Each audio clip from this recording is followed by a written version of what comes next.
Selamat datang saudara-saudari.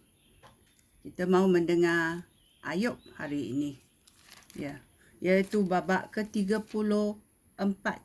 Ucapan Elihu kepada Ayub. Mari kita mendengarnya.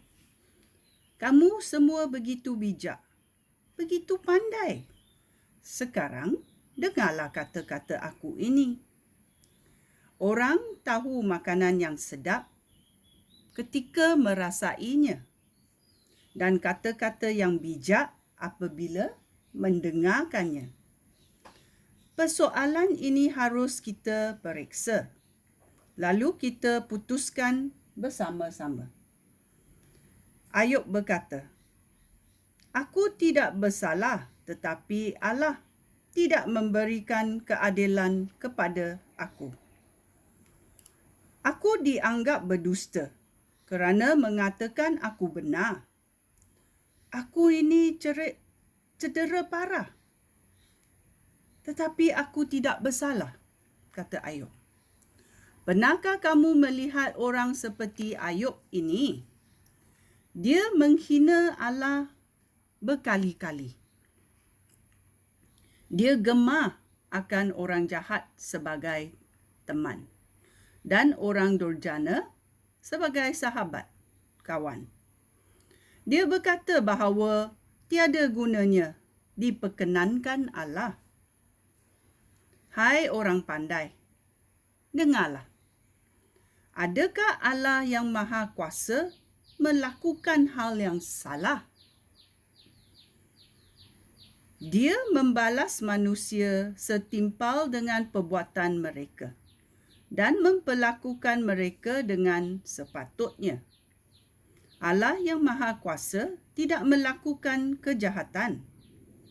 Semua orang diberikannya keadilan. Adakah Allah mendapatkan kuasanya daripada sesiapa?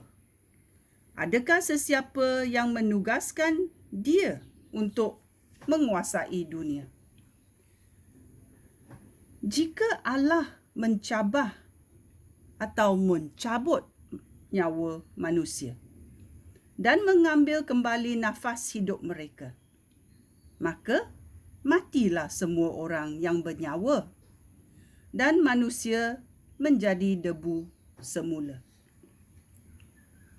Jika kamu arif, perhatikanlah, pasanglah telinga dan dengarlah.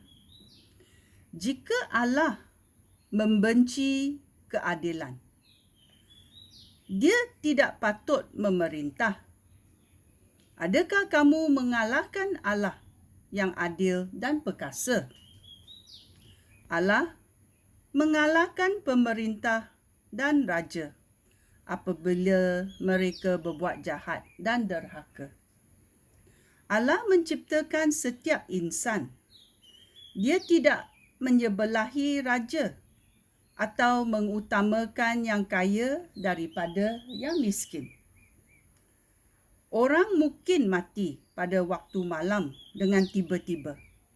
Allah menjatuhkan hukuman kepada manusia dan mereka pun binasa. Dia membunuh yang perkasa dengan mudah sahaja. Dia memperhatikan kelakuan manusia dan meneliti semua langkah mereka. Ini dalam ayat 21. Tuhan memperhatikan kelakuan manusia dan meneliti semua langkah manusia. Tiada kegelapan yang cukup gelapnya untuk menyembunyikan orang berdosa. Allah perlu menentukan masa untuk mengadili manusia. Dia tidak perlu menyelidiki dan menyiasat penguasa sebelum memecat mereka dan mengangkat pengganti mereka, kerana dia tahu apa yang dilakukan mereka. Dia mengulingkan mereka pada waktu malam dan memusnahkan mereka. Dia menghukum orang berdosa di hadapan orang ramai kerana mereka tidak lagi mengikut dia dan mereka tidak mengendah segala perintahnya. Mereka menyebabkan orang miskin berseru kepada Allah, dan Allah mendengar seruan orang miskin. Jika Allah berbuat keputusan untuk diam sahaja, tiada sesiapa pun dapat mengecam dia.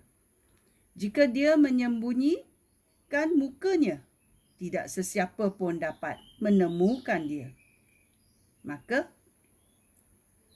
bangsa-bangsa tidak berdaya untuk menghalang penindas daripada menguasai mereka.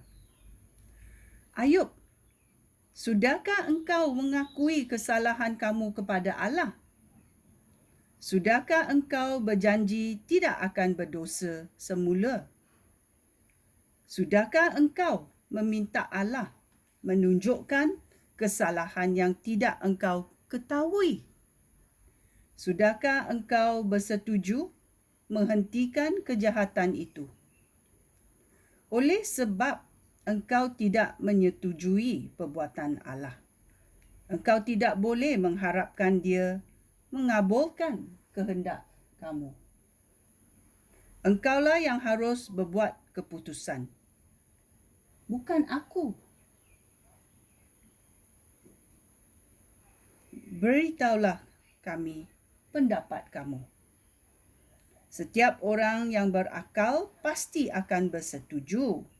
Setiap orang bijak yang mendengar aku akan berkata bahawa Ayub bercakap tanpa mengerti dan bahawa kata-katanya tidak mengandung erti. Jika ucapan Ayub ditinjaui dengan cermat, akan nyatalah bahawa dia berkata-kata seperti orang jahat. Bukan sahaja dia berdosa, malah dia memberontak. Dia mengolok-olokkan Allah di hadapan kita. Ya. Adakah ini benar? Ya, bila kita cakap terlalu banyak, ya, kesalahan akan berlaku. Maukah kita mengolok-olokkan Allah? Maukah kita memberontak? Atau maukah kita bertaubat dan mengakui kesalahan kita? Ya. Ini adalah babak ke-34 dalam Ayub. Sekian, terima kasih. Shalom.